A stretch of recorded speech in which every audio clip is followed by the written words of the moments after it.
In your email, you said of something about the how certain expressions are phrased in the US that we won't necessarily have in the UK, and you recognized a particular thing. Can you tell us a bit more about that? Yeah, well, I was just kind of curious. I think you're talking about the phonological ambiguity, where Yeah. I had a particular example that was really interesting to me, where somebody came in and they straight out, I didn't even know I was going to do a metaphor session, but the first thing they said, they sat down in the chair and they said, "It's like I'm surrounded by a mud fence." And I was like, wow, that's really unusual. I have no idea what a mud fence is. I've never even heard of a mud fence before, but that's the first thing that comes out. And he hadn't even submitted his background form, so I knew nothing about what he came in for. And so I was like, okay, I have to do the metaphor process with this being the first thing out of his mouth. So we explored the metaphor and did the idioms and the different things. And I kept trying to figure out, like, there's got to be something significant about this mud fence. And the metaphor was like this sort of dirty mud berm kind of thing that was surrounding him in front and to the beside and beside. And so finally, and I was thinking kind of like offense, defense, and I was talking about like this, but it didn't quite fit the phrase that he had used. And finally, I thought of something. I said, well, clearly there's a fence going on here.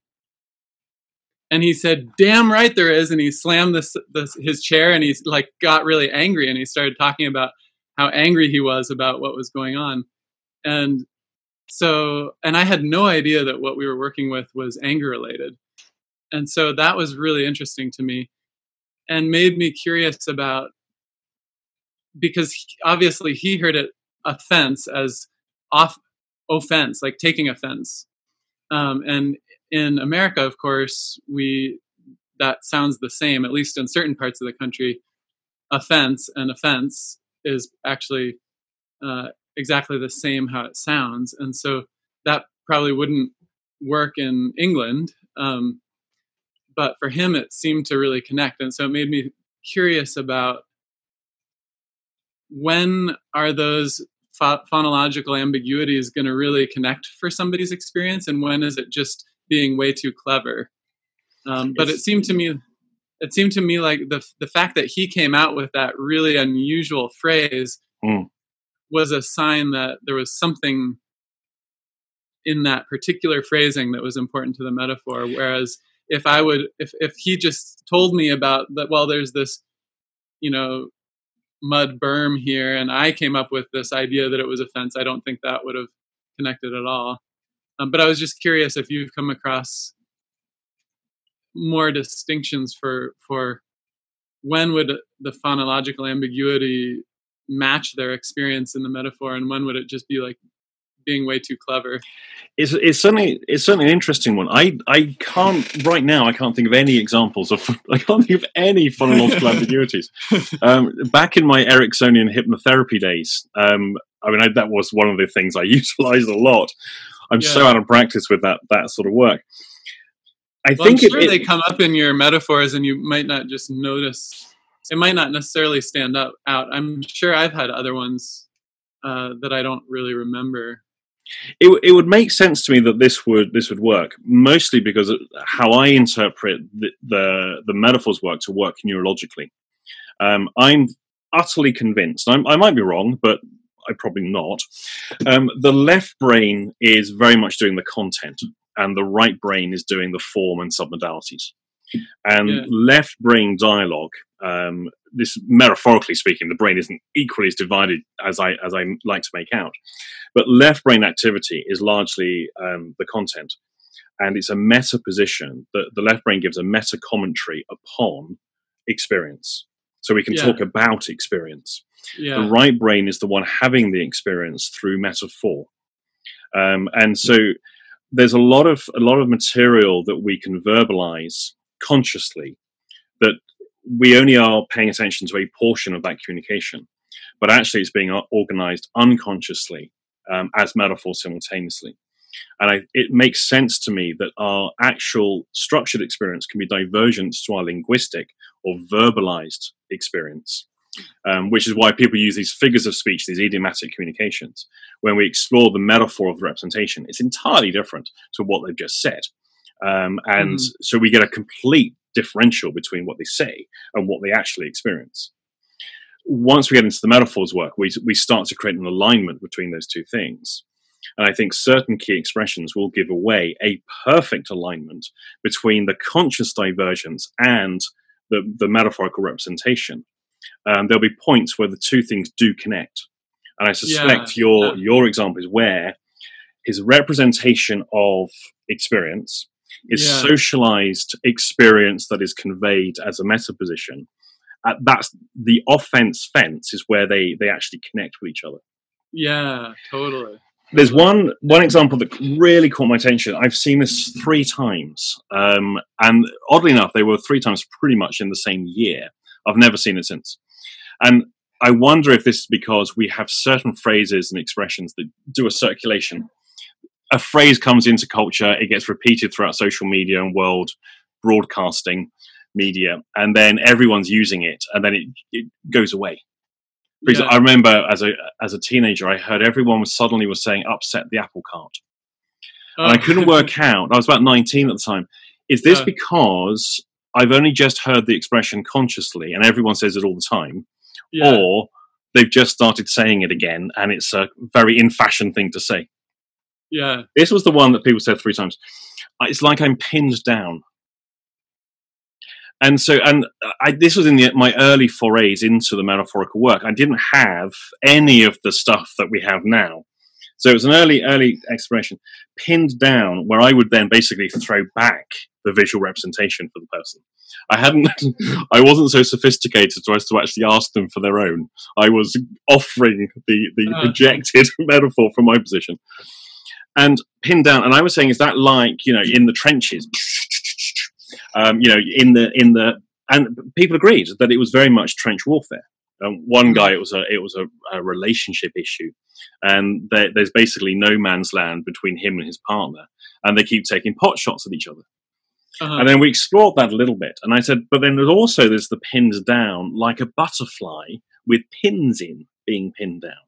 Yeah. And despite having spent, say, 10 minutes exploring in depth the trench warfare metaphor, he's immediately, oh my God, that is exactly what it is. It's like I'm a specimen pinned down and I can't move. And I had that with 3 different people who used the same expression, and it related to both trench warfare type scenarios and the butterfly type scenario simultaneously. So then that got me thinking, are there metaphors that actually, or experiences that have metaphorical representation, but the idioms that are used to explain them can relate to multiple representations that are completely different to each other? And I would love to have more data on this. If anyone out there listening to this has got examples of this, stick it in the comment section, because that is the kind of stuff I think there's gold to be found in this material. Yeah, that's really interesting. Have you done that with the toe the line one? I remember in one of the trainings you used that as a example of how some people, if you're doing the usual elicitation and just finding what it's actually like, what comes first for people, there's either the towing, the military putting your toes up against the line, or there's the shipping metaphor of towing. Now, for me, that particular one, I had no idea. I had no idea that there was that towing the line thing. Because I remember the first time we did that in the workship. Yeah. And I asked people, I was doing the embodiment. So people embody a particular idiom. That was how I was introducing the work.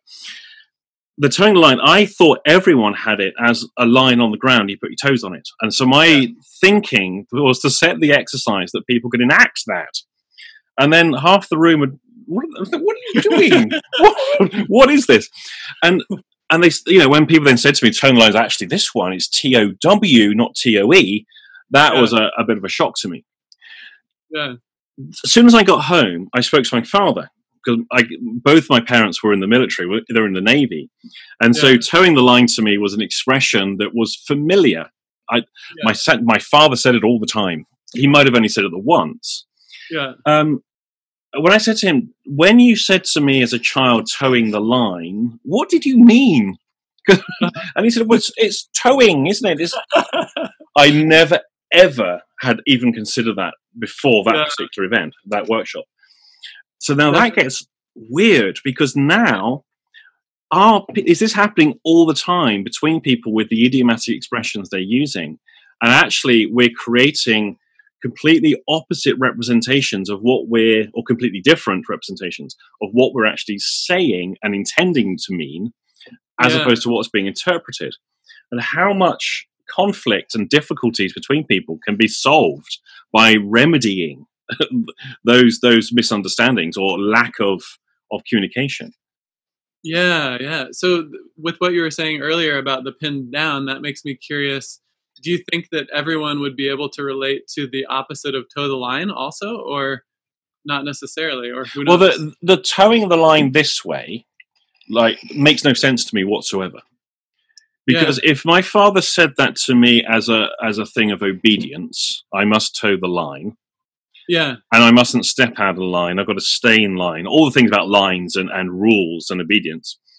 I don't get how towing a rope behind you attached to a boat or a thing is in any way about obedience. That makes no sense to me. So that's kind of how I would have assumed it, which makes me wonder, how could that guy you were talking about earlier relate to both pinned down like a butterfly and also in warfare, because those seem totally different. I think that both of them, what they have in common, of course, with the pin down, is that of helplessness, or degrees of helplessness and vulnerability. But of course, the butterfly pin down has a very different set of helplessness and vulnerabilities to a person in a trench warfare situation. I remember one of those people. His particular thing was that this was another one in warfare between a couple. The wife was heavily armed and had all of the weaponry, and this guy was in the trenches with nothing at all. That was his vulnerability. So I think there's going to be points of similarity, but different qualities of the similarity. Or not. I don't actually know. So with the toe the line one, the similarity that I would see is that they're both about obedience. I've never got how that one is obedience. I guess unless you're told to toe that line, so you get on and do it, following orders. That's kind of how it would be for me. Because this is mine, and it would be like, you need to do that along with everybody else. Everyone has to toe their right. So it's about doing as you're told, following orders, which would make sense with my parents being forces people, as opposed to me, which is, I guess, doing as you're told, standing with your toes on the line, completely meaningless activity. Yeah, following orders. So I wonder, so that would be an interesting study then to do, is to take a whole group of people, because that's a pretty common metaphor, and just ask them if they relate to both or not, or how many relate to both and how many relate to just one or the other. Yeah, actually, let's just put it out to people. So people who are listening to that, put it in the comment section below. What is your version of towing the line? Are you pulling a rope? Are you standing on a parade ground with a line on the ground? Or is it something else? Share the description in the comment section, because that could be interesting to see what we've got there with people. And once you know which one it is for you, can you relate to the other one? Would be the second part. Yeah. Or is it like Andy said, where it's like, that makes no sense whatsoever? It'd be interesting to see what people write for that one. Yeah. Nice. Yeah. Go ahead. There was another thing that you mentioned as well in your email, which was about the associated, dissociated phenomena with regards to metaphor. Yeah. So that was something that first of all, when I learned that from you, the distinction of where you're always associated in metaphor, and often people think they identify with something out there in the metaphor as opposed to where they're actually standing. That seems to be, whenever I have a session where that's an element of it, that seems to be a really key point to why they've stayed stuck in the situation. And so I had an example of that. Often it starts out in the very beginning when eliciting the metaphor.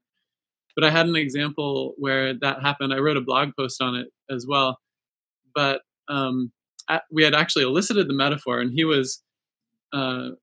he was where he was associated in it as where he was standing, and we got what's left, right, front, back, and then we were exploring the different idioms, and basically there was a big void or a big gap in front of him, and then green kind of fields and flowers on the other side. So he was obviously there was a lack of understanding for him to be able to move forward.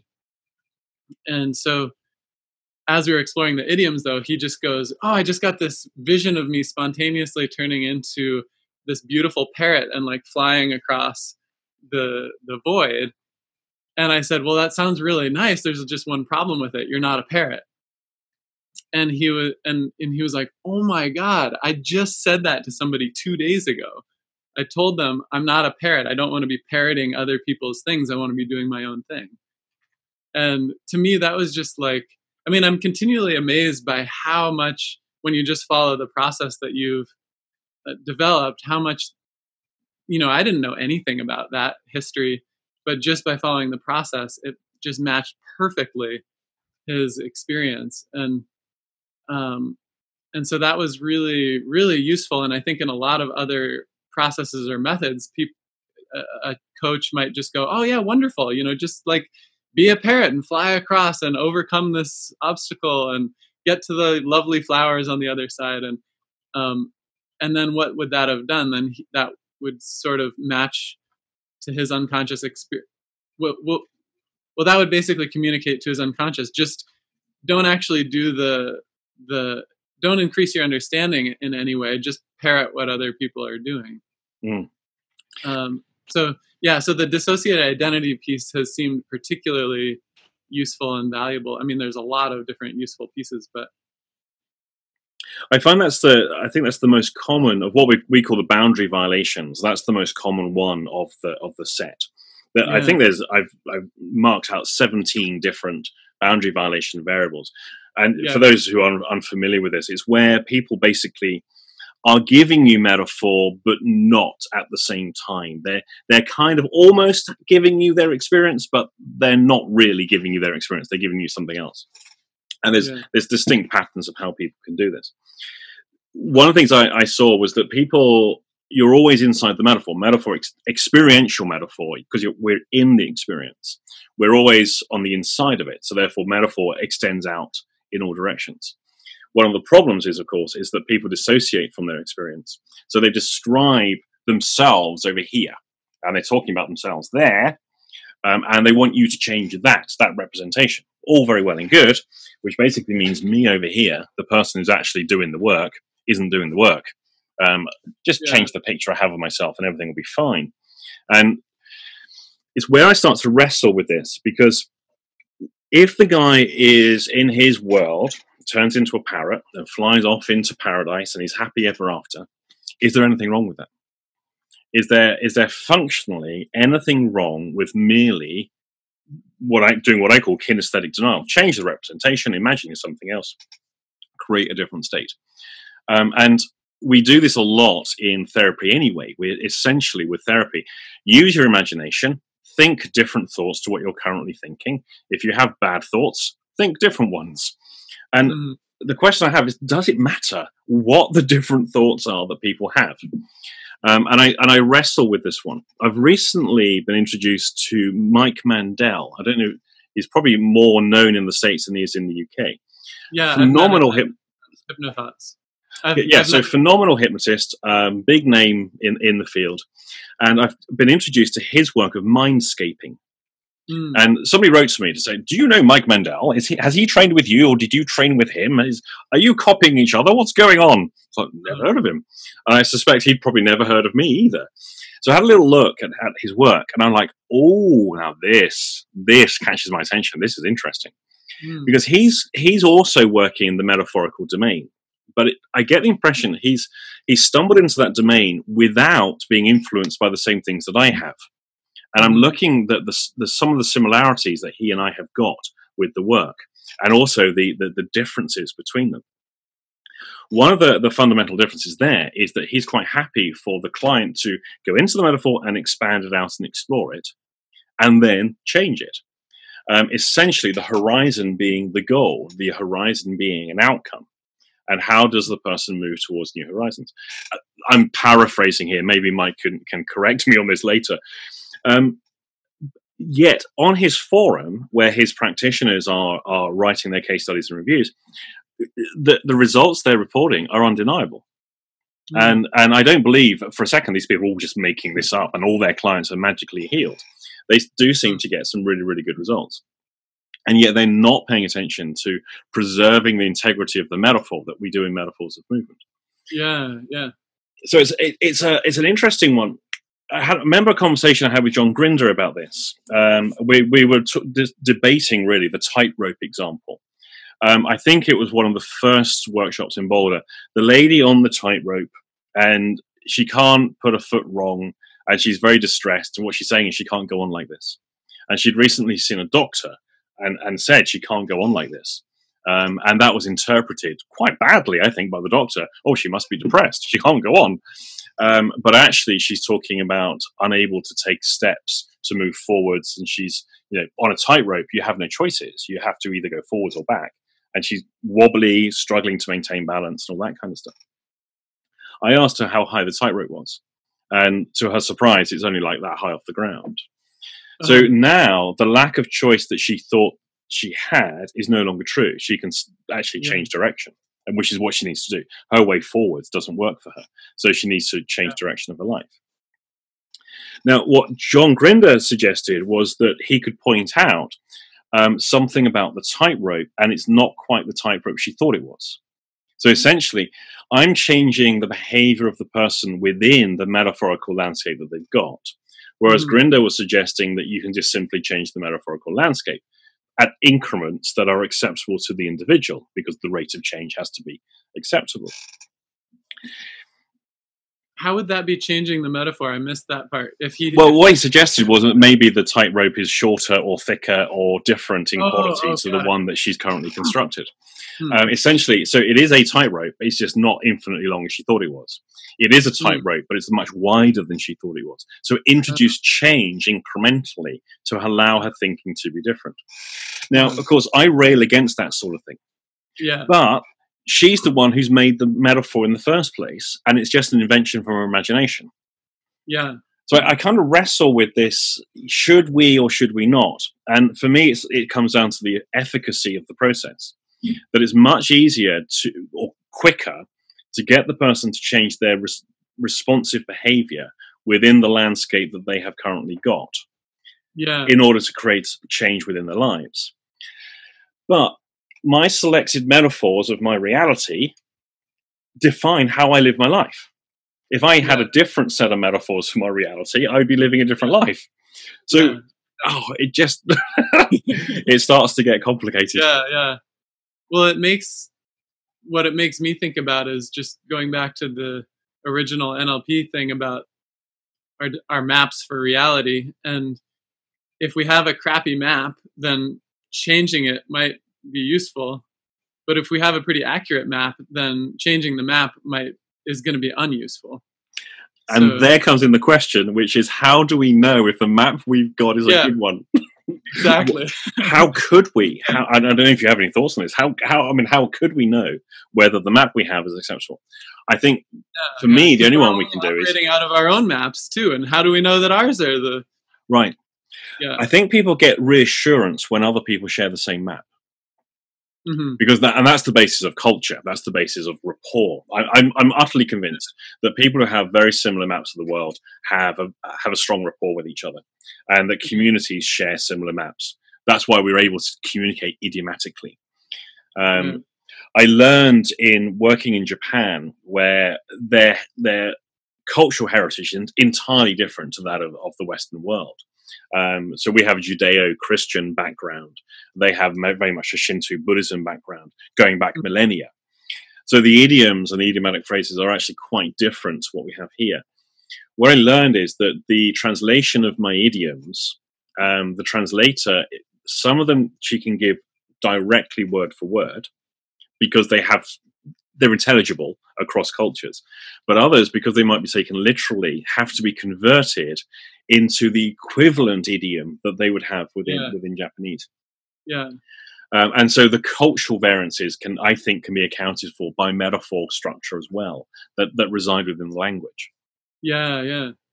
I just had a thought, is that I don't know how you would know ahead of time whether the map is, how accurate the map is, but it would be interesting if you teamed up with Mike Mandel and the people who didn't get results with his version did metaphors, and the people who didn't get results with metaphors did his version, and see what happens.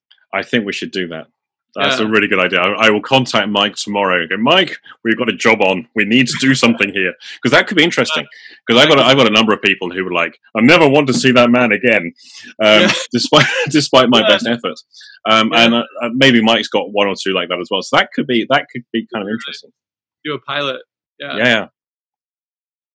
Cool. And I also think the other areas, the clean language guys, because they're doing very interesting work with metaphor as well. And I learned a lot about clean language way prior to the stuff that I developed with the metaphors of movement. And they've limited it down to a small number of questions that are systematically asked to elicit greater aspects of experience within the metaphorical domain. Totally different model to the metaphor stuff.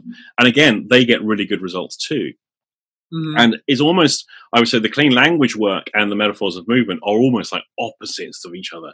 It's like the yin and yang, or the good and evil side of stuff, because we're doing stuff that would be anathema to clean language, and clean language is doing stuff that's anathema to the metaphors of movement, especially around things like content imposition, which we utilize for leverage, whereas in clean language, content imposition is largely eliminated from the process.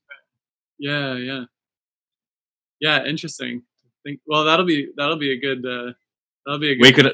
We could organize a metaphor off with the mindscapers, the metaphors of movementers, and the clean language people, and they fight it out between them. Which reality show that no one would watch. You will be so confused. So if any clean language people are watching this, or if any of Mike Mandel's mindscaping people are watching this, do please leave your comments and suggestions in the boxes below. It'll be interesting to see what you've got, or other thoughts on this particular subject. Yeah, that would be great. I think for me, one of the things that has resonated that I find so valuable about the metaphors work is that it's, I think, counter to a lot of what's dominant, at least in the culture that I'm in Boulder, where there's so much overemphasis on just create it with your mind, just visualize it, the secret, just, imagine your destiny and you'll have it. That's all you need to do. And that's just so clearly not true. When it's taken to that extreme, like obviously that is an element of success, but there's so many things in life that are outside of your control that you have no say whatsoever. And acknowledging that as a part of reality, it seems important as to have a useful functional map. And so I think that's what a lot of metaphors does that I don't see in other change processes. I remember just thinking about this, people taking it out to these crazy extremes. Myself and Laura last year, or maybe the year before, we went to a New Age fair. And they're quite popular in the UK. I'm guessing you have them over there.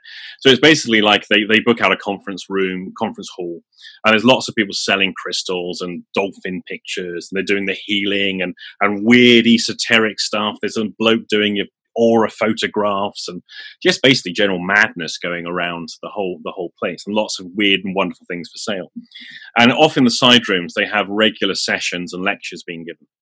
And I made Laura come to one, because she'd never been to one of these things before. And I said, you have to come. The first lecture we're going to is the Crystal Angels. The Crystal Angels. I was like, oh my God, this is going to be amazing. And I was expecting something to be absolutely bonkers, just craziness incarnate. Loads of people in the room. And this delightful lady stood at the front. She was a total New Ager. Had all the uniforms of the New Age. She's obviously been doing it a long time. She got very softly spoken and all the rest. I'm thinking, Austin, don't laugh. Don't start getting the giggles. And when she started to talk about these crystal angels and their 4 temples in the 4 corners of the earth, I thought, yeah, she's absolutely insane. This is stuff from the lunatic asylum. And then she asked us all to close our eyes and did the guided meditation. This lady blew my mind. For the simple reason that the structure, because I was paying more attention to the structure of what she was saying than the meaning of the words. And I thought, this woman is very, very clever. Now, I don't know whether she knows that she is. So I have a little suspicion she hasn't sat down and gone, right, I know this stuff. I know the mathematical formulas of mysticism and magic and all the formulas of Kabbalah and the Western magical tradition. And I know my NLP and my Ericksonian hypnosis. I don't think she's that person at all. I think she's a person who intuitively has put together this particular model. Yeah. And what she put together, I thought, was extraordinary.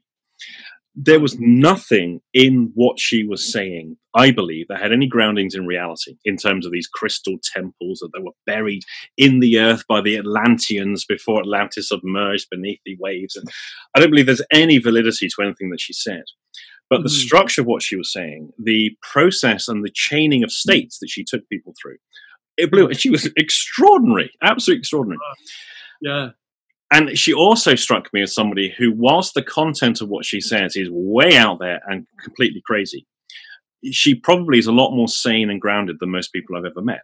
In that emotionally, she seemed happy, she seemed very refined and doing very well. So I kind of, within 15 minutes, started to review my own judgment of this lady and of the whole New Age phenomena. Yeah, yeah. And so those sort of things catch my attention, because then again, I have to think, okay, so I'm trying to guide people into cold, hard reality. This is connecting people to your suffering. None of this distraction from the suffering. Connects to the suffering, to cold, hard reality. This is who you are. This is your life. Now let's show you how to live it better. Yeah. As opposed to, don't think about the problems, make the pictures smaller and further away, spin the feelings in the opposite direction, and just make nice pictures in your head. Yeah, yeah. And yet this lady clearly had done the latter and done very well. So I kind of, again, I get caught between these varying viewpoints as to which is correct. And maybe it is just a case of we're not all wired the same way, and that different tribal groups think differently. That's why we have the clean tribe, the mindscaping tribe, the NLP tribe, the New Age tribe, because we get drawn to the different structures that work for us. Yeah, yeah, totally. So recently when I was teaching the level 1 and 2 in Boulder, actually it was last year, I was just teaching level 1, and an interesting thing happened where we were exploring the container metaphors, and there was somebody in the group who was in a pit, and we were exploring, and I was just kind of getting people to share their different container metaphors, and we were discussing it. And after that segment, one of my friends who was in the training said, "Did you intentionally not call on the guy in the pit because he was in a pit and you were pretending like you couldn't see him?" And I was like, I wish I was that clever, but actually I had no awareness that I did that. And the interesting thing is, it wasn't like he was off to one side or in a corner or like some meek person. He was the biggest guy in the room, and he was front and center in a single row of chairs that was arced around. And somehow, and I've got the recording, I should look back at the recording and actually watch it, but that was just a interesting confirmation of how our metaphors can project how we relate with other people in a totally unconscious way. And the fact that I was, here he is front center, the biggest guy in the room, and I was calling on everybody else. Apparently he had his hand up for a while before I finally called on him, and I had no awareness that I did that. He's hiding in his pit. And here, the New Agey people would then suggest, because our energy fields emanate out from our center of our being. And it does make me wonder if they might have a point here. Because if this guy's metaphor is a metaphor, it's his experiential metaphor, he's in a pit.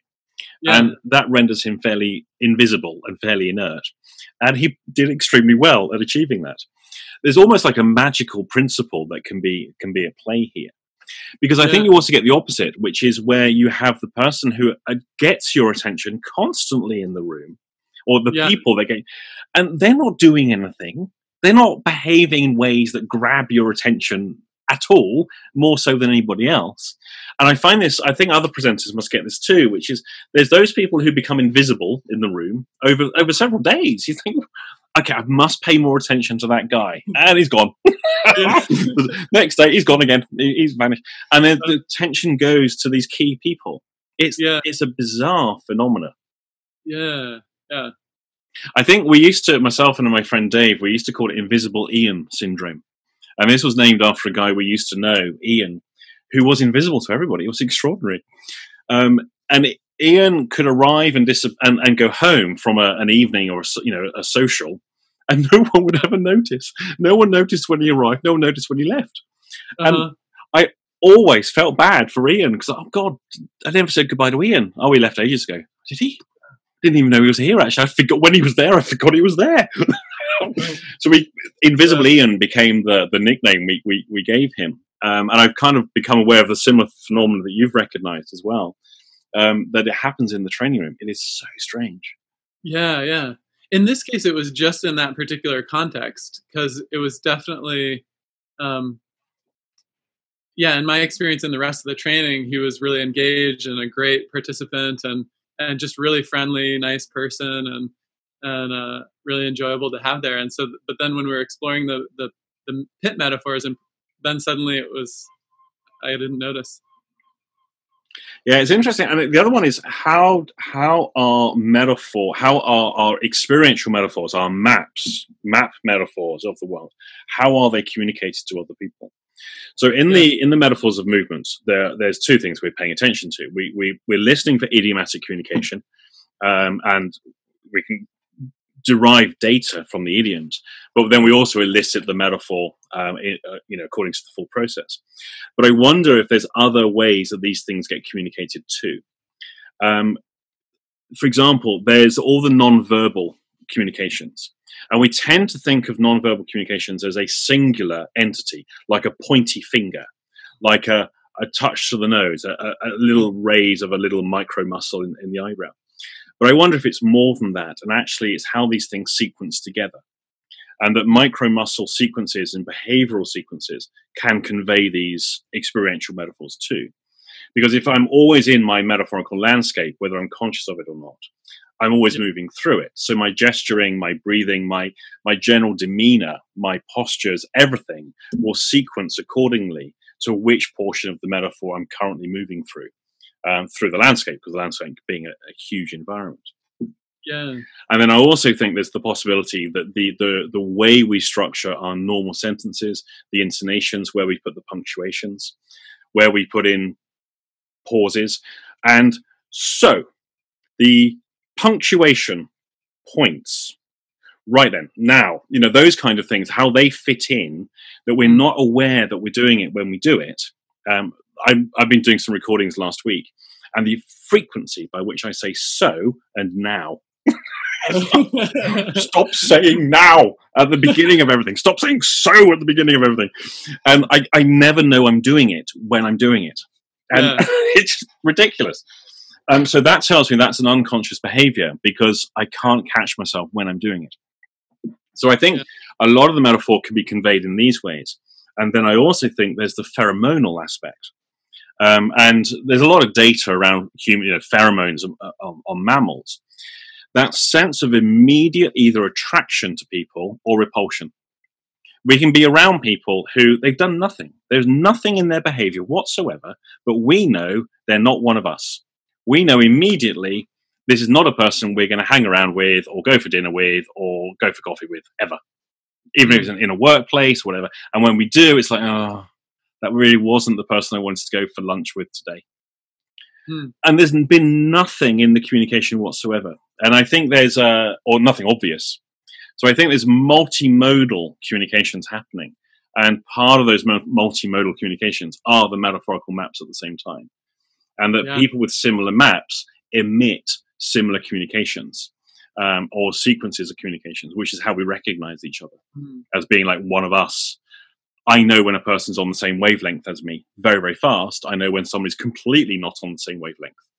And yet we don't have lengthy discourse to analyze that stuff from each other. Yeah. then that makes me wonder about the whole opposites attract thing. And then does that mean that it has to be a certain kind of opposite that's like a reciprocal map, Right. that's different but somehow reciprocal? So we have the reciprocal. There's four, isn't there? There's reciprocal, complementary, opposing, and there's another one. I can't remember what the criteria are now. And so reciprocal, complementary can be opposites, but they function with each other. Reciprocal, opposing, block. Right. Reciprocal opposing. I can't remember now. I'd have to go back to my Paul Václavic book. It's in there somewhere. Yeah, and then there could be similar complementary and similar opposing, maybe. Yeah, that would make sense. Where it's like, yes, I want the person who's the same as me, versus like, oh no, I don't want more of that. Have you ever had that thought? What would it be like if you had a clone of yourself, an exact replica of who you are right here and now? Have you ever had played that thought game?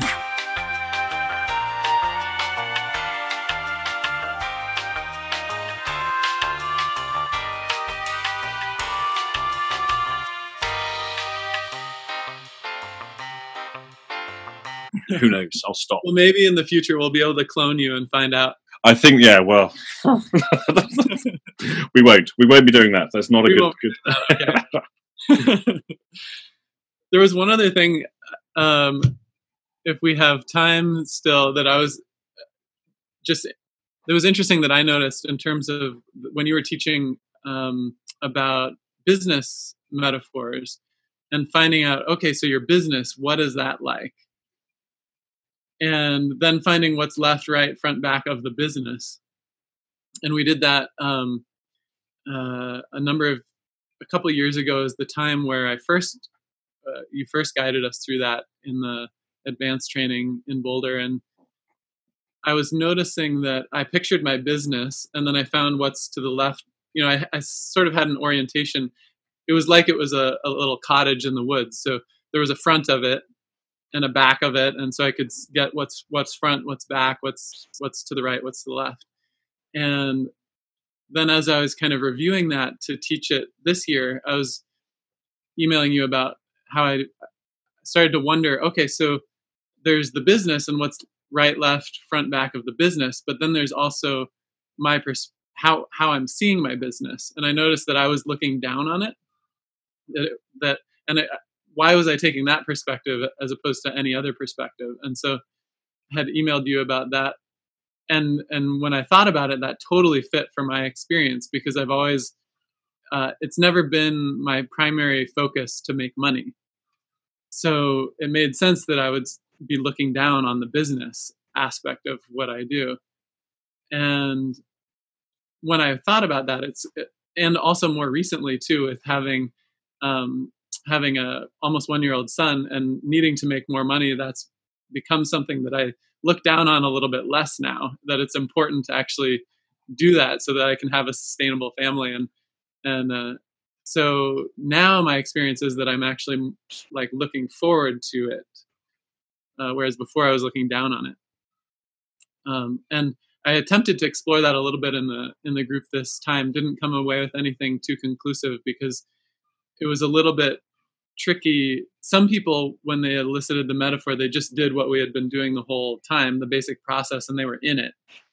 So we didn't get a clear distinction between, are you eliciting a situational metaphor of here I am in the metaphor, or are you eliciting here's how and I'm not even clear exactly, how to talk about this when you think about the business for a business that you're not necessarily a part of, but you're seeing it as a certain way. So I was curious your thoughts on that. We did towards the end of last year. I did 6 days. No, it was 3 days. Business metaphors in Japan. So it was 3 days just exploring the business. They had already done previous metaphors work, and so we were just looking at business metaphors.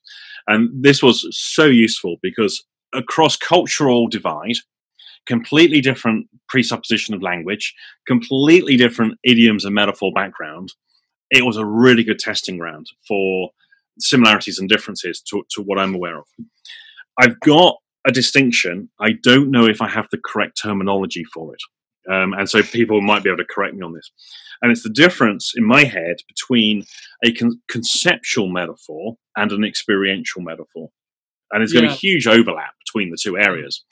So my experience of business might be it's hard work, it's graft, it's a grind, it wears me down. Yeah. But my concept of the business might be, say, a sporting metaphor. It's a good game to be in. It's great opportunities. There's big scope. So there's all sorts of, and I think there's a difference between the two.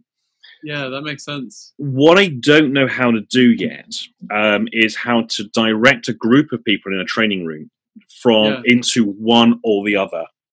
Specific. That's what I found challenging too. Because people go into their immediate point of access of their experience. Yeah. And what I know is that once people are triggered into their experience, to get people to put that up to one side and see things objectively is very, very hard to do. Mm-hmm. I'd never noticed that as a distinction in behavior before, that once people are triggered to a certain threshold, we can't get them out of it. It's something I've paid attention to over the years, and I've never found a way yet, other than the standard pacing and leading a person into a different state where they're a lot calmer, and then never talking about the trigger subject again. Because some people just simply can't do it. And I found this with addicts and alcoholics as well. It doesn't matter whether they've been sober for 20 years. If you hit them with a certain trigger about the subject that they are so passionately have a set of beliefs about, it's hopeless trying to get them out of it.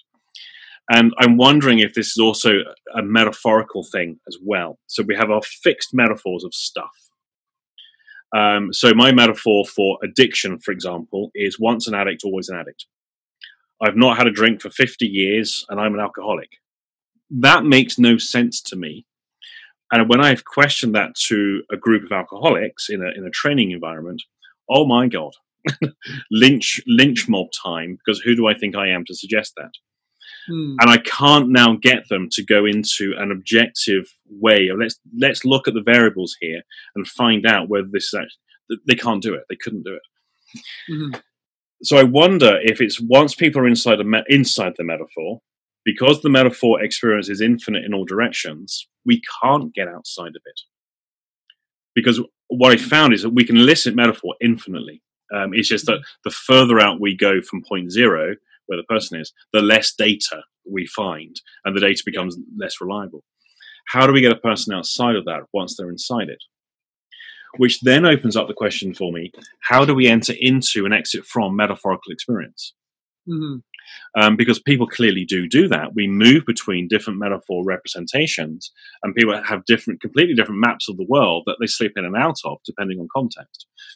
But what is happening at the contextual marker when we move from one metaphor map to another, and how does that transition occur?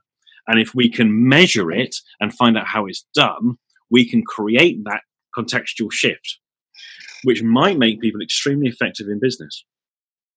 Because when I'm working so hard at something and I'm locked into this particular way of being, if I can simultaneously step out of that and see it objectively from a different metaphorical conceptual position, I might be able to realign what I'm doing accordingly.